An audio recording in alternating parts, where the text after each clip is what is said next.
tahu toko. Dia sikit-sikit lepas tu mandi. Lepas tu nanti lagi sekali mandi dengan Pak ada. Main tak ada minyak kan? Tak. Astaga. Crispy dia bawa.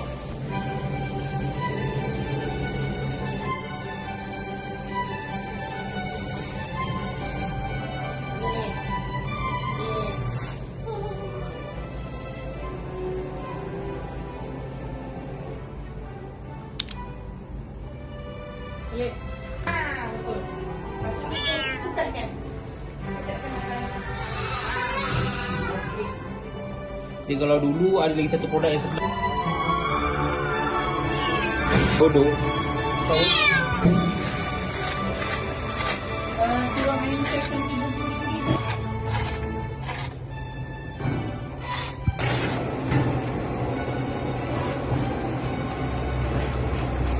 Bank tak je.